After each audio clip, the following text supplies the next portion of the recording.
Okay, I'm making this video to prove to wish that this drone does not work properly or at all.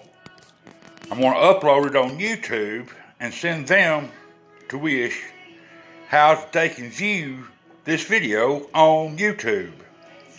Okay, Wish, I'm going to show you that this does not work as described or otherwise.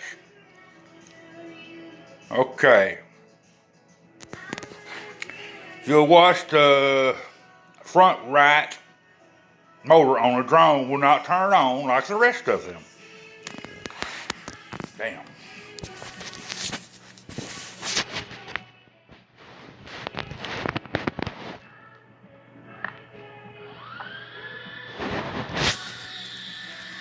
You can see the other three are going. That one is not going.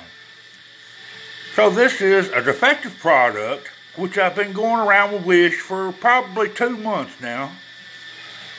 And, well, I hope this is enough for them to send me my money, give me a return address. Something needs to happen.